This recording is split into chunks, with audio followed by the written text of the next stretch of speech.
Adventurers, welcome back to the Elder Scrolls Lorecast. This is your host, Tom, or Robots. I'm here with my good buddy, the Lotus of the Doom. Lotus, hello. How's it going, man?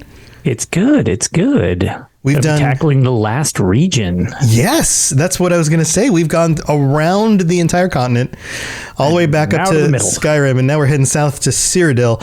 And Cyrodiil is an interesting location. I think everybody was very excited to be talking about Skyrim because the game is so popular. We spent a lot of time in Skyrim, thousands of hours, maybe. Yeah, sounds about right. Sounds about right. One or two people played it. One or two, yeah. And, you know, they've re-released it like 17 times at this point. All right. But we're going to Cyrodiil, and Cyrodiil is interesting for a number of reasons. First and foremost, because it shows up as a prominent zone in two of the, well, let's call them modern releases. I think modern releases is a good way of putting that. Yeah, Skyrim obviously was it still stands up as a game 11 years later. Yeah, and it's still the last numbered entry in the series. Right. But the game before that, Oblivion, holds up pretty well too. It does. It is a little disturbing to actually read when it came out because thinking back that it's like, well, it came out in 2006, which is that long ago. And then it's like, oh, wait, yes, it is. It's almost old enough to drink. Yeah. So, yes, time keeps moving on. We're getting real close. It's like that game is 17 years old at this point. Yes. However, it's still on a more modern system than games even like prior to that. Morrowind definitely has a more dated feel to it. The Oblivion feels like it's part of the more modern era of games. Yeah, it's Xbox 360 generation. Everything was fully three-dimensionally rendered with actual action combat and voice acting and scripted moments and dynamic quest lines and all sorts of really cool stuff. Radiant AI. Yeah, all of that stuff. So the region that we explore in Oblivion is Cyrodiil. It's based in Cyrodiil, and this happens, of course, in the third era.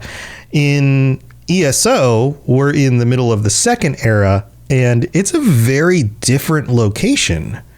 It is. And on top of that, it's also a major factor in Elder Scrolls Online as well because of the Three Banners War conflict that's happening, which basically turns not all of Cyrodiil, but a large portion of Cyrodiil into the PvP zone, essentially. So it's just constantly where thousands of players are just spending all of their time that don't really, that's if PvP is their main thing, that's where they're living. It's there. That's their home. And ironically, there's a major PvP event happening right now. If you're listening to this, like as the most current episode of this show, White Drake's Mayhem is happening, which is, all of Cyrodiil is just flooding with people just murdering each other. Yeah. Plus the Imperial City. And you have the whole zone, and the whole zone is a bit transformed simply because of the war. You have all of these fortresses and locations that you can siege, and those things aren't necessarily there in the time of Oblivion because it's not a time. I mean, they're at war with the Daedra who are invading from Oblivion, but it's not a time of the Three Banners War. All of that is long gone in the past. That is ended. So the world is different, but the world is different for a few other reasons too, and we're going to get into that. But before we get into that, and I guess I'll tease it right now. The first thing I'm going to tease is, as we get further into this episode, I am going to show you an overlay. I've actually taken both maps and put them into Photoshop, and I can show you an overlay of how they fit together or don't. It's actually very interesting. So if you're listening on the audio version, always remember there's the YouTube version. So if you look up Elder Scrolls Lorecast on YouTube, you can find this episode on YouTube. Look at the overlays that we're doing. Yeah, there'll be a little more visual to this one.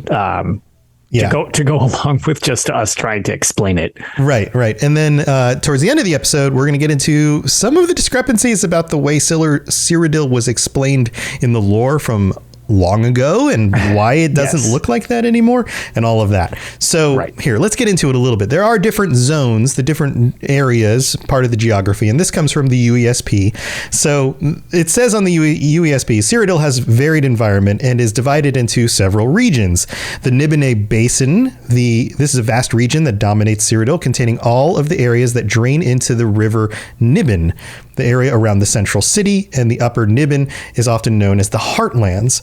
East of the river, the region consists of mostly open fields, while to the west and north it is more wooded. The imperial city covers City Isle in the center of Lake Rumer, the source of the Niben, and the city of Bravil? I always say Bravil, but I don't actually... I'm not entirely sure that I remember how it's said in game, but I always say Bravil. Bravil, I think you're right, is located on the banks of the Niben Bay in the Nibene Valley. So that's kind of the heartland of the area. That's the main central area. Then we have the Great Forest, an immense wooded area west of the Imperial City, which we just mentioned. The Colovian Highlands, which is a hilly forested region of western Cyrodiil with the town of Coral as its main settlement. There's the West Weald, the open countryside of southern Cyrodiil, which is well known for its vineyards. The city of Skingrad is located here. Then there is the Gold Coast, which is a separate zone in ESO. The western coastline of Cyrodiil that is dotted with farms. The main settlements of the region are the port city of Anvil and the city of Kvatch, further inland. The hero of Kvatch! Hero of Kvatch! Hero of Kvatch, which is basically just a husk in a few buildings that are on fire in Oblivion. The Gerol or Ural Mountains starts with a J. I always said Gerol Mountains, but again, maybe it's a Y sound. Don't know. Who knows? The mountain range in northern Cyrodiil on the Skyrim border, containing the town of Bruma.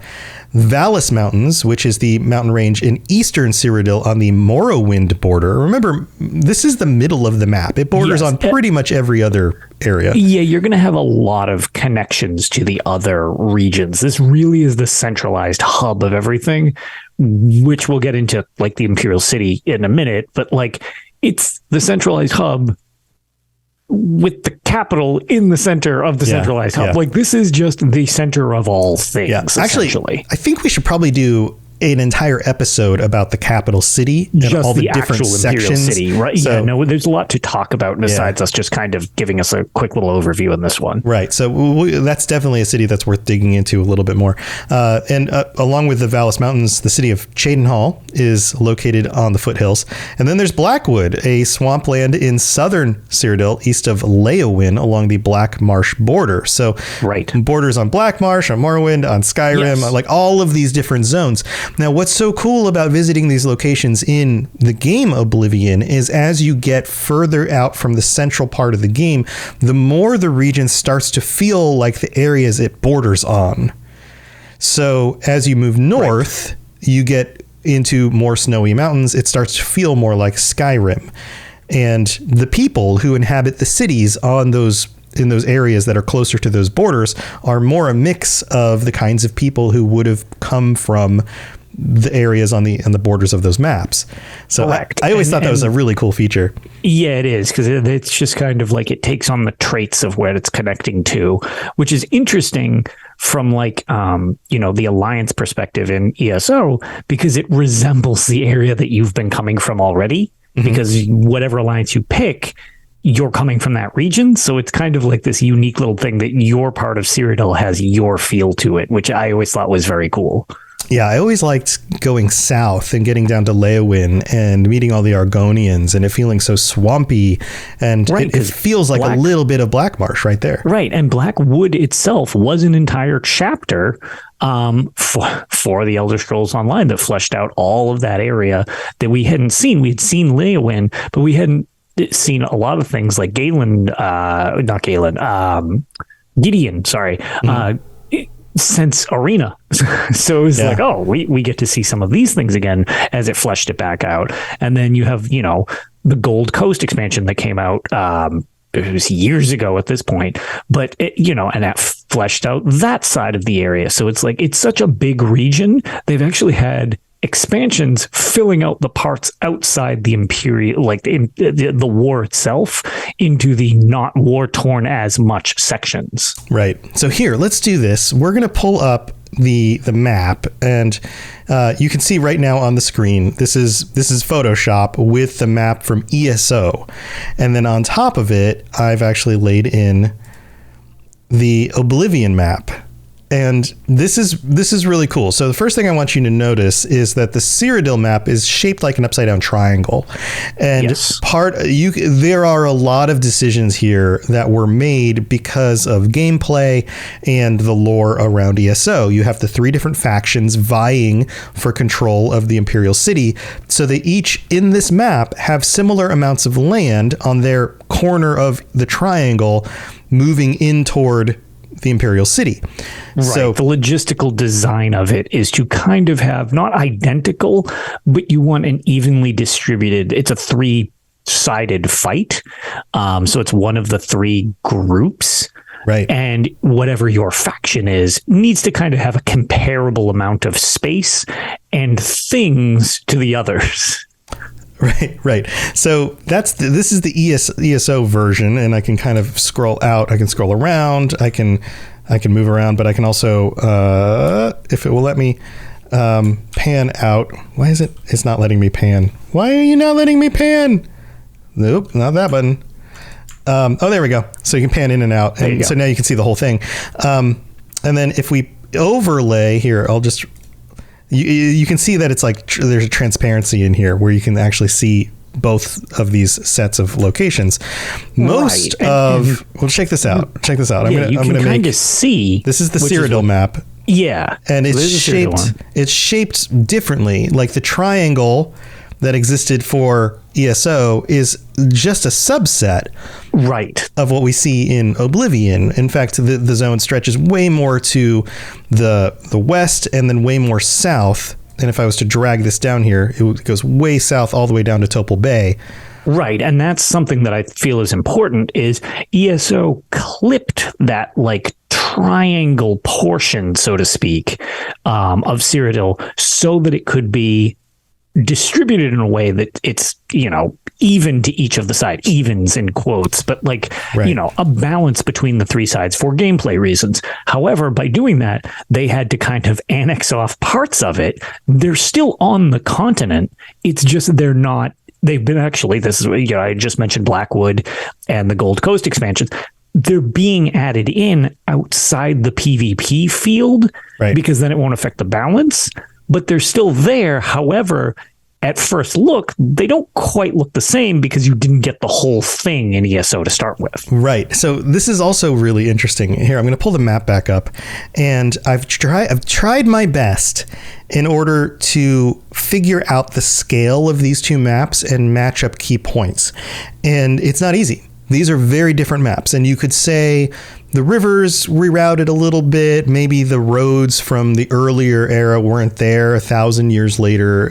Sure. You can make There's those kinds of... also the long-standing thing, which the series is known for, is that since everything is supposedly done from in-game itself or in-world itself, the cartography behind a lot of this stuff is highly suspect. Right. And it's kind of become a staple of the series that the maps are similar, not the same. Right. So check this out. Here, I'm pulling it back up. This is ESO map. Now we're going to overlay the Oblivion map. And if you look, I'm going to go back and forth between the 2. Even the shape of the island in the middle, the Imperial City Island, is different. And on this version, I've layered them together to be roughly the same size. So if the island is roughly the same size, then the other locations should be in similar places. But look down here. I'm going to scroll down. Look down here to the Niben Bay. And it is significantly further away in ESO than it is in Oblivion. Also, the sense of scale gets weird. Yeah. Also, the water around the island And the river is way thicker in Oblivion than it is in ESO. They probably wanted more land for you to be fighting on top of and not have to worry about crossing a river and making that so much erosion. Issue. Right, so much erosion. Now check this out. This is actually even more interesting to me. If you look at the top left side of the map, we've got Coral, the city of Coral, and on the right side we've got Cyrodiil, and on the bottom we've got Breville. These are three kind of corners of the map, roughly on a triangle with each other. Skingrad's on the bottom left, but let's not worry about them right now. So we have those three. Skingrad and ESO yet, anyways. Right. So it's technically out of our area. Right. So if we zoom in on Breville and we look at where Breville would be located on the ESO map, it's actually a little bit more south. Yes. So with the map centered on the Imperial City, Breville is more south. But the same thing happens for the other two cities as well. So Cyrodiil is actually northeast of where Cyrodiil actually is on the ESO map. Yep. It just slid out of position. It just moved a little further away. And then if you go up to the northwest, we have the same thing happen when we take a look at where Coral is. Coral is way up here, and then it's on the actual map, it's more south and east, or on the ESO map, it's more south and east. On the Oblivion map, it's more north and west. So all of these locations are further from where they actually were if you center the island in a way where the island actually centers and is the same size. Now, if you adjust for this and put the cities closer to where they're supposed to be, the island shrinks. Right. And the bay is even further inland, and a bunch of other locations don't work as well either. So there's no, like, I spent a good amount of time trying to line these up in ways that make sense. And like looking at different roads, if I line up certain roads, it looks like some of the roads are remnants of roads that were there in ESO. So if you line some of those up, other things on the map get way off. If you change the scale to match something up across the map in two places, all of a sudden Imperial City is way too far south. It's like everything keeps on moving around. So it does. It's a completely different setup, which is something really interesting. I feel it's probably would be remiss to not mention while we were talking about the cities themselves is Coral, the city of Coral is super exploded in ESO. Like it's got giant fissures down the middle with lava pouring out of them and flame astronauts just running amok throughout the city because of earthquakes and stuff like that in the area. So it makes it a very dynamic area to be in or whatever. But just it's kind of funny to think, no, granted, so much time passes between ESO and the Second Era and when we go back to this region later on in the Elder Scrolls IV Oblivion, but it's just kind of amusing to think about these giant lava splits that have just torn the city apart. They rebuild the same city and apparently fill in all the lava cracks and all of that and just turn it back into a normal city again. It's like, right. Wouldn't you just give up and go somewhere else? Right. Just build somewhere where there's not lava. Yeah, exactly. Yeah. But it's just funny just because it's so different looking than what you saw beforehand, right? Which is ironically later in the timeline, even though you saw it before. Right. So I thought that was really interesting. There's no way of fully justifying the two maps, although they're close. You can say that one was inspired by the other, but for the most part there's rivers in the right places. The lakes are a bit different, the roads are a bit different, the cities are a little bit off from each other, but for the most part it's roughly the same. And I mean, again, when you have the whole narrative of like, oh well, there's mistakes in cartography and stuff like that, that's fine. Like that's a neat little way of them kind of squishing that information in there.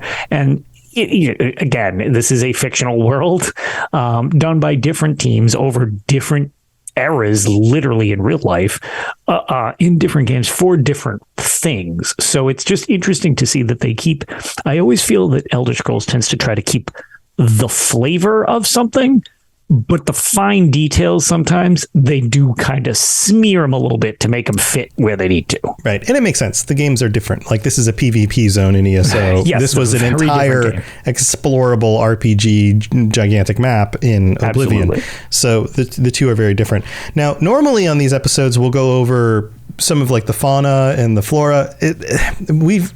This is basically Europe. Yeah, this is Central Europe, everybody. We're back in Europe. There's typical animals, typical kinds of trees. At least during the periods that we see, it seems to be a temperate forest kind of area with some grasslands and some mountains. Minotaurs tend to be a little more common in the area. That's true. There's like, some minotaurs. I mean, that's about as extreme as I can think off the top of my head. Imps. It's like sometimes there's imps flying around. Yeah, and I mean, there's definitely the usual fare of weird that happens in the series. But like, honestly, minotaurs being super common tends to be the most strange, I guess. The rest of it really has a very medieval Europe / the Daggerfall region with High Rock and stuff, like very similar type of feel to it. Yeah, a little bit more Roman in the architecture. Because yes, the actual Imperials as a race are very Roman inspired. So the Imperial City itself has that feel to it a lot of times when they get into it, when the Imperials are introduced as a literal race. Yeah. Yeah. And then there's the Ayleid ruins that you find everywhere. Sure. And a lot of underground stuff, which whole bunch of Ayleid ruins around that area. Yep. It ties back to the revolution that happened in the first era from the Ayleids, who ruled most of the Murthic era or however long that was, because that's not particularly clear. So that's the region. We're going to take a quick break. We're going to go thank our patrons, and then we will be back to talk about some of the individual keeps that you can find in ESO and if they actually have a correlative in the Oblivion map, and some of the reason why a lot of people didn't think that this was going to be a temperate forest type zone when Oblivion came out. So don't go anywhere. We'll be right back. This is Hamius Morak, Dragonborn, and you are educating yourself to the Elder Scrolls Lorecast. All right, here we are in the middle of the show. This is where we get to thank our patrons, including our newest patrons, Sergey, maybe? Sergey P, welcome to the Patreon. Brett J, and Thrall. Welcome. 3 new patrons. Welcome aboard. And thank you to all of our patrons. Hello. Our Daedric tier patrons get shout outs every week. Jacob K, Kira C, and Noodle Al Dente. And thank you to all 125 of our current patrons. We couldn't do this without you. We really do appreciate it. And thank you for being here. If you are interested in checking out what you can get for helping to support this show, so if we've done anything to help you get through your work days and your commutes and who knows what else, then go to Patreon. Weird entertainment. Right. Then go to patreon.com/Elder Scrolls Lorecast. It's easy to find, and there's always links in the show notes and all of that. So the t-shirts and ad-free episodes and joining us on patron chats and all of those kinds of things. And speaking of patron chats, this month only has... it has 31 days, but it only has 4 weeks on Thursdays, which means that our patron chat for this show is coming up in just a week on the 25th. So... what? I said ta-da. We should probably figure out a topic. Yeah, we'll figure it out. So chime in on the Discord. Topic for that. Let us know what you would like to talk about, and we'll figure it out. And we have some new reviews that came in. So if you leave a 5-star review on Apple Podcasts, we'll read it out on a future episode of the show. This one comes from Iced Tea Lemonade, who... I love iced tea lemonade. Do you? I'm not big into iced tea. Oh, no, I'm a big fan. Big fan. Half and half, Arnold Palmer type stuff. Yep, big fan. Not a tea drinker. But anyway. I'm on board with this already. So they are from the United States, and they write, amazing. Been listening to this podcast since the beginning of the year now, and I'm absolutely loving it. You guys are great. Aw. Well, thanks. And then this one comes from Dead Storm Pirate from the United States, who writes, my go-to podcast channel. I love this podcast. Been into the Elders Crooks. Is that a different show? I'm not familiar with it. It might be a typo. Since Morrowind and the lore has always gripped me, and your podcast covers everything I want to know about the amazing world. Everyone associated with the Robots Radio Group makes the best podcasts that make my days at work go by quickly. So thank you so much, Dead Storm Pirate. I hope you're not too dead. If it's Elder Crooks, does that mean he's like, maybe they secretly are a big fan of the Thieves Guild, and it's just like a subtle nod to that? Yeah. We should do a side podcast that's only about being sneaky in these games. So, all right. So like everybody who's a sneaky archer from Skyrim, great. 98% of the community's on board. Yep. It'll be most of our listeners will also listen to that show. It's automatic success. Yeah, there you go. Guaranteed. So, guaranteed. All right. Thank you, everybody, for taking the time to help support the show in all the different ways that you do. We really do appreciate it. All right. Let's get on with the rest of the show. You're listening to the Elder Scrolls Lorecast, dear child of cities. That is why the Night Mother loves you.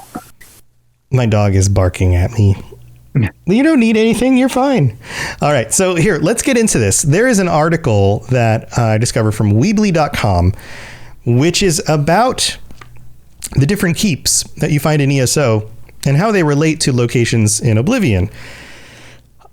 Oh, spoilers. Most of them don't. But here, we're going to give a quick rundown to find out. I appreciate the starter spoiler. Starter spoiler. Spoilers, yeah. Most of them don't. But we're going to go through each of them real quick and just see which ones might or what they might be near according to this article. So we have Arius Keep, which is a keep for the Ebonheart Pact, right? So the top right side of the map. Does not show any remains in the area of Oblivion. The only possible link is Lake Arius, which is located north of Cheydinhal, which tracks for the location. Sure. Then we have the Blue Road Keep. Again, Blue Road Keep is non-existent in the time of Oblivion. The road leading from the Imperial City to Cheydinhal is called the Blue Road, and that is the only reference to the keep. So, sure, similarities there. Drakelow Keep. This keep is located on the western side of the Reed River in ESO. It is the most southern home keep of the Ebonheart Pact. In Oblivion, the remains of the keep are not to be found. Instead, we find a settlement of Drakelow, so similar name, but no keep. It is a tiny settlement only containing one house and only one inhabitant called Melisandre. It reminds me of the red lady from the Song of Ice and Fire. Oh, Melisandre. Okay, Melisandre? I was thinking. Okay, yeah, Melisandre. I was thinking Melisandre, the freed. She was like the linguist. Same thing from Game of Thrones. From Game of Thrones. They have similar names, I guess, huh? They behead her and throw her off a wall. Right. Yeah. Spoilers for the show, I guess. Yeah, I have to wonder. That was after everybody. Maybe Melisandre, Danny's assistant. Yeah, I wonder if this name is just a coincidence or if the people working on Oblivion were into those books, because some of the early books are pretty old. They do definitely have a very similar feel. Yeah. Then we have King's Crest Keep, located east of the Temple of the Ancestor Moths. King's Crest Keep is the most northern home keep of the Ebonheart Pact. Remains of this keep are not found in the Oblivion map. It's all gone still. Not there. Sejanus outpost. An outpost in ESO, but a medium-sized fort in Oblivion. So this one is there. Located south from Blue Road Keep. It seems to have moved locations for gameplay purposes. So similar thing, just slightly different. But we also mentioned that the cities are in slightly different locations too. So kind of tracks. It seems on brand. On brand. The remains found in Oblivion are located far more to the east than in the online version. And then there's Fort Ash, a fort in both versions of Cyrodiil. However, the location of Fort Ash in the online version seems to be at nearly, if not exactly, the same location of Fort Nickel in the Oblivion version, which obviously was done for gameplay purposes. Why not keep the same name of Fort Nickel and just leave it Fort Nickel? I don't know. Right? Weird. Yeah. Fort Ailswell, once a magnificent keep in the Alliance War, only a small town or village in the Oblivion game. The town or village consists of only 2 houses. This wasn't always the case. Ailswell once was a large village, but all villages were evicted on pain of death by Grand Warlord Dorton of the Daggerfall Covenant. There are no remains of the fort to be found in Oblivion. Then we have Fort Dragonclaw, the most northern fortification in the Elder Scrolls Online. Only a rock in Oblivion. At this location, the road looks like a dead end. However, a road leads to the east, eventually leading you to the Serpent's Trail and Pale Pass. It ends at Fort Pale Pass, the entryway into Skyrim, which we visit in the Elder Scrolls Skyrim. So that's where the maps match up, right? So pretty cool. And then there's Fort Glademist, which was abandoned in the Alliance War. Nothing remains of the fort, and the only references one can find in the Oblivion game is the fact that it is located in the Glademist Fields area, thus the name, in which Glademist Cave is located, a cave network used by the Blackwood Company. Then we have Fort Warden. No remains can be found in Oblivion. Yeah, I was going to say, you noticing a trend so far, everybody? Yeah. It's interesting, though, that some of them are, and some of them you can draw connections to the names. And we've got maybe one weird the fort one coming up later on. Defined the name of the area. Yeah, right. This was probably abandoned after the Alliance War. Neglection has fallen into ruin, so basically disappeared. Also, after about 1,000 years, you could have ground and sand, I think, pile up. So if the foundations of the fort are still there, they may just be underground. Okay, so I guess before we continue with this for a minute here, it's something that I just feel might be prudent to mention at this point is the fact that so much time has passed and these places are abandoned once the Three Banners War ends and Tiber Septim comes into wreck face, that's fine for the most part. I feel like that logically, honestly makes sense because once the war is over, why would you upkeep a lot of these places that were clearly designed by the different alliances? But the only reason that it then becomes peculiar is the fact that there are so many other ruins which are older that remain in still exist. Games. Right. That's true. That's really the only thing that I feel that makes this more awkward is because so many abandoned forts don't crumble into dust and there's just no remains of them over time. Whereas these, it's okay, well, we're done. We don't need these anymore. That totally makes sense because over, the course of several hundred years going into almost 1,000 years. Yeah. Yeah, I mean, that's not going to be there. So here's a theory. It's highly likely. Here's a theory. Yeah. All right. And Gwen the Bard also notes, what war destroys things? Stuff erodes over time.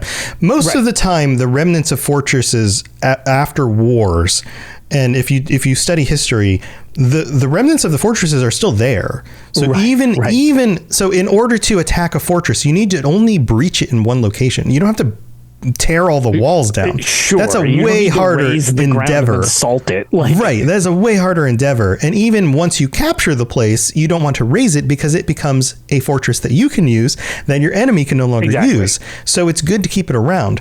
But what if after the Three Banners War, there was a significant rebuilding campaign and they used a lot of the materials from these forts, which happens in ancient cities all over the world, and they repurpose, if this happened to the pyramids, the ancient stones on the outside of the pyramids were actually got quarried in many cases and reused in the city that they were that actually makes building. Sense, especially that seems that I actually like that potential little fill in just because you have the reign of Tiber Septim right on the horizon. Right. So it's what if he didn't? Okay, well, once he takes over, two things. He's obviously going to need some stuff to repair things. So two things. Why set up extra forts that your enemy can use against you once they invade your land? Literally the Imperial City. Right. Especially once you have, two things.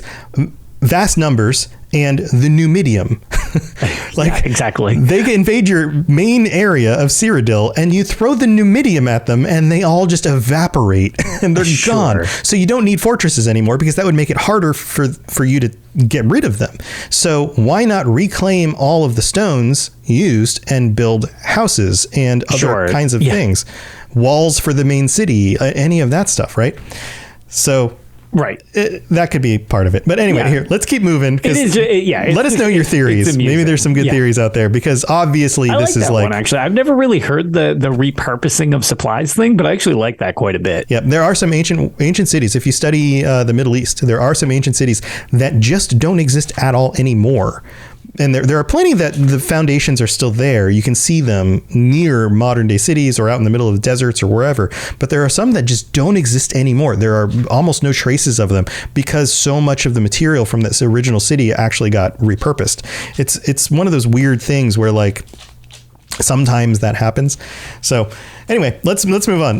Bleaker's Outpost. This outpost is located between Chalman Keep and Fort. Yeah, Chalman. Farts Ayleswell. Perfect. The village of Bleaker's Way was first settled by Ulf the Bleaker. In the times of the Alliance War, the villagers were ordered to leave the village. Those who refused would be punished with death.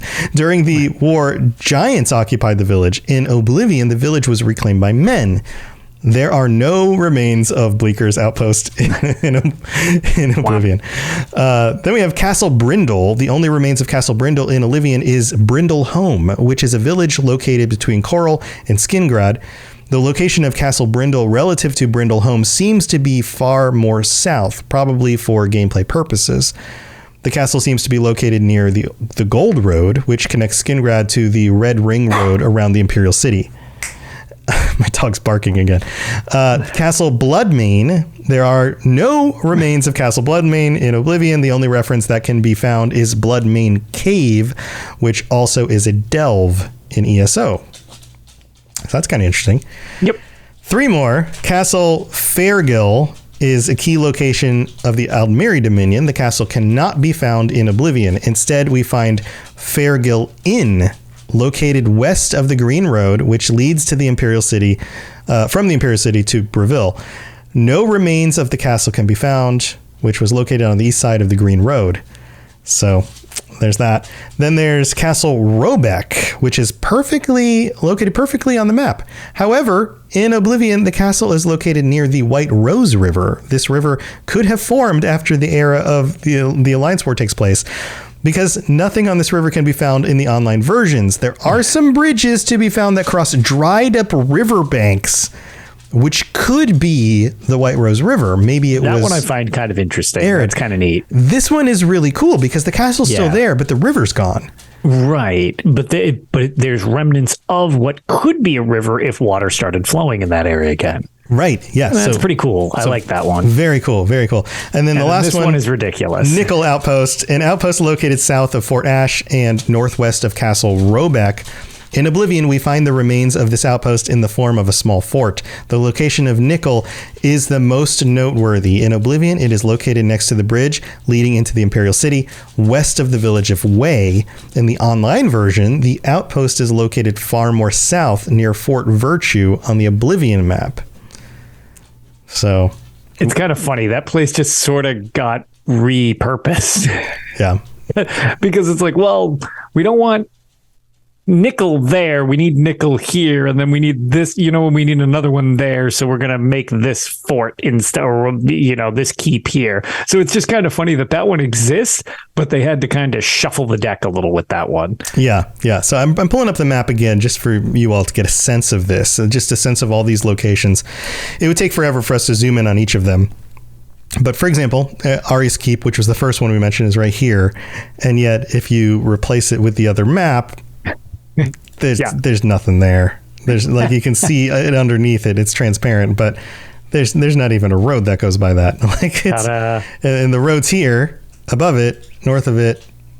Also nothing really on the map. So yeah, the two locations are distinctly different. And right. Yeah, no, definitely. Yeah. Maybe you can justify it in some way, or you can just say, very different games that were for sure just designing their worlds in very different ways. But the things that are similar are the landscape is similar. It's not perfect. It's not like the hills are all in the same locations, but the fact that there are some forests, there are some hills, there are some mountains on certain edges of the map. There's certain rivers that are in roughly the right locations. There's all of that. But Lotus, this wasn't always to be expected.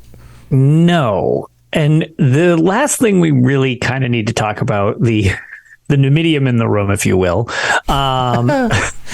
is this weird situation where originally Cyrodiil, prior to the Elder Scrolls IV Oblivion, was actually referenced as being a jungle. Right. Right. Everyone expected the center of the continent to be jungle. Right. Jungles happen in areas, at least on our planet, that are closer to the equator than temperate forests. Right. But we didn't get a jungle. We did not get a jungle. Which, again, there has been all sorts of debate on this.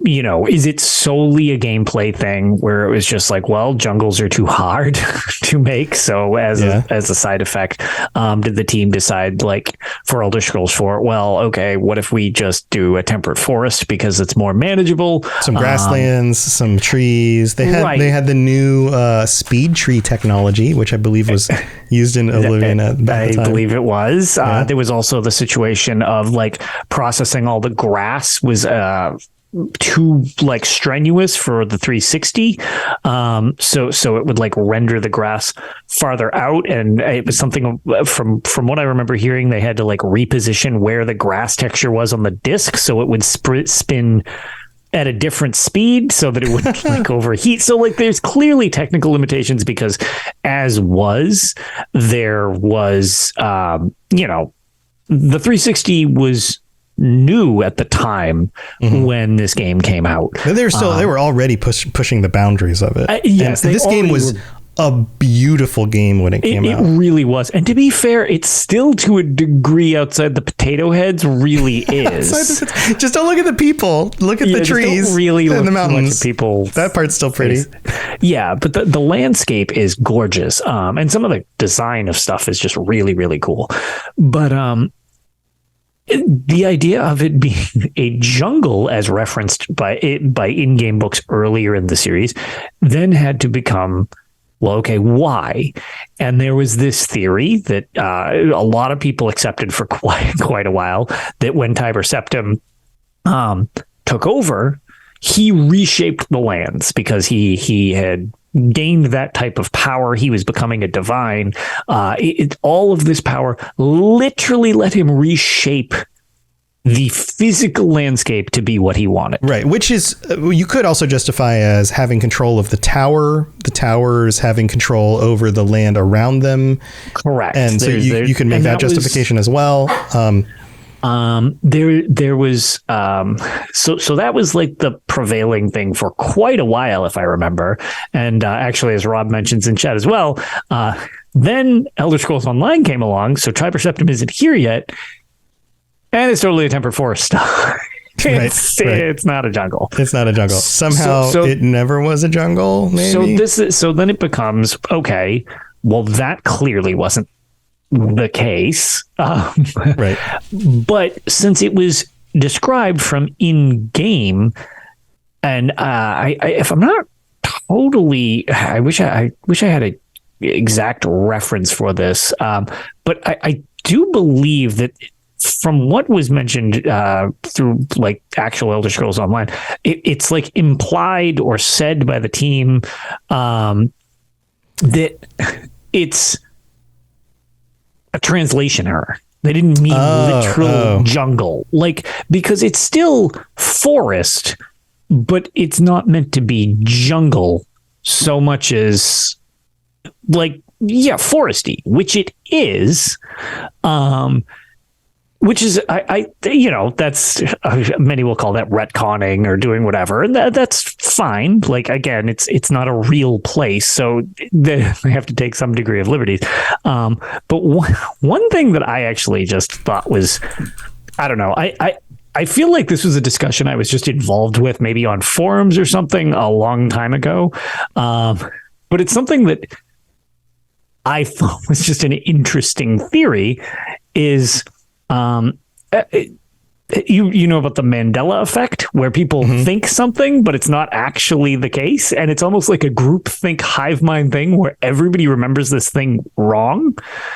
Yeah. I almost kind of wonder, like, they could totally have something like that and still it's in lore or whatever. But it's like, was it just like a thing where everybody's like, yeah, it was a jungle? Right. Wasn't it? Well, everyone said it was, so it was, right? That's all we remember. I heard it was so many times that I just thought it was a jungle. It's just like, when I originally had heard that theory and like had talked about it, I was like, that's actually kind of funny to think about, because like there's a lot of situations where honestly that effect is kind of eerie in real life and happens more than you would think. like, you know, with Berenstein bears instead of Berenstein bears and stuff like that. Right. So it's like, it's, yes, it's weird. Yes, it's clearly like a, you know, it's a writing thing that they just kind of like, for whatever maybe technical reasons they changed it. But it's just kind of funny that it's just like, yeah, it changed from what it was originally described as, but you never really saw it enough to actually ever prove that it was what they were saying it was. Right. So it's kind of like an arena. The Tamriel was called the Arena. The Arena. Right. And that is like maybe that was figurative. Okay. So what if this was figurative also? Like that area is the jungle. Right. Because there's lots of animals fighting over it. It's uncivilized. You know? It's uncivilized. It's whatever the case. Right. So it's one of those situations where was it meant as more of a figurative statement? Probably not. But you could retrospect. My assumption, justify no, they wrote it to be a jungle, and then when it came to programming time, it was like, oh God, we need to make this, and this is way more complicated. Yeah, probably. But because the series itself is such a gray, nebulous thing already, the fact that it totally doesn't sync up fits really well with everything else in this series. Yeah. So it's not a jungle. We don't have scenes of it being a jungle. We have scenes of it not being a jungle before Tiber Septim. So he clearly didn't make it not a jungle because there already wasn't one. But we don't know. And I don't know that we ever will know. I think the justification now is this is how it is. And any of the lore that described it otherwise is just not accurate. Not right. All right. It's like... Right. That's fine. That's fine. Imagine inheriting a 25 or 30-year-old series of games that were written by other people decades ago. Right. Or a book. And now you have to write the sequel to the book. This happens in all sorts of stuff all the time, where people are doing TV shows based off of series of things. And sure, you could even study all of it. Maybe you are well versed in all of the lore and all of that, but you still have a goal in mind. You have to make a new game. You have to make a new story. You have to make something, and it needs to be compelling in your own way. They were planning to go with stuff you haven't seen yet. Right. And sometimes there's just these offhanded lines. Sometimes the lines aren't even that important by these like minor characters. There's a lot of those in Elder Scrolls. Yeah, little minor characters who just like are just saying a thing here, saying a thing there, and you can't keep it all straight. There's just no way to do it. But yeah, if anybody actually, because I kind of like, I don't know, this is one of the few topics I really like hearing different theories on. If anybody listening has any weird theories on why it's not actually a jungle that we didn't mention already, definitely like float them out there to us, because I'm always amused by some of these, because I've seen some very entertaining ones, and like the prevailing one of Tiber Septim just changed it really lasted a long time. Yeah. Until it was like, so it was like, nah, we're all done with that whole thing, because here it is again, and it's super temperate.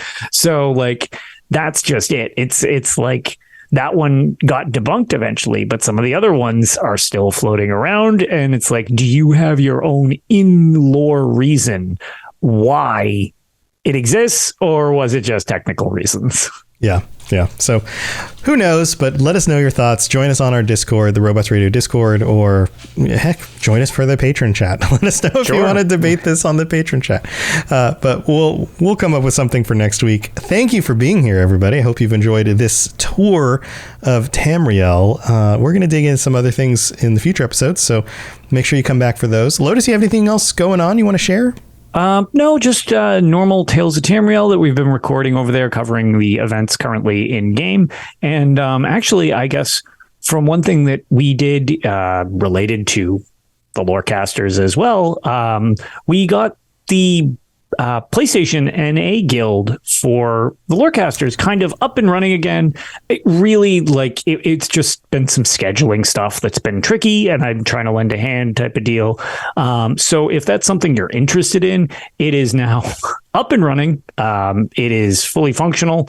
We already have enough people in it that we have the guild bank. So if you're new to the game, or just looking for a social guild, we're not doing like progression stuff or anything fancy like that. I simply don't have the time. And as people, if that becomes something that people want to run, that's totally Totally cool. Whatever. If the community decides on any platform, whether it's PlayStation or Xbox or PC, that you all want to get together and do a thing, we're cool with perfect. it. Like, go do it. As long as it's not like griefing other people or something like that. Yeah, no, as long as you're still being nice to each other, that's fine. But what do you call it? But myself, as well as several of my friends, we're obviously there to help. The guild bank is open. So if you are new, I'm kind of running this the way that I ran my old helper guild, which I closed up shop to try to help this, as it just logically made more sense. But yeah, the guild bank is open. So if you're new to the game or just trying the game out and you play on PlayStation NA, hit us up for an invite. You are welcome to anything in the guild bank. It's largely provided by me and a couple of my friends.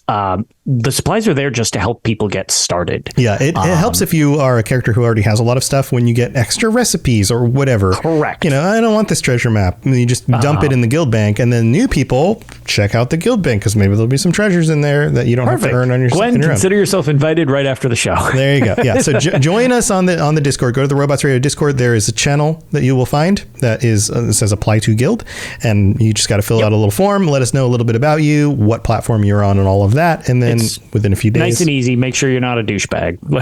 Yep. Within a few days, do not. I will continue the trend. We will not have tolerance for that. This is supposed to be a fun social thing, and hopefully sooner rather than later, I'm actually going to build us a guild hall because I have a whole bunch of extra supplies, so we're going to test out that. We'll see how long that actually takes. Awesome. Yeah. All right, well, cool stuff. Go check out Tales of Tamriel. You can find links to my other podcasts and Lotus's other podcast on robotsradio.net, and come hang out with us during the live shows. Thank you for being here, everybody.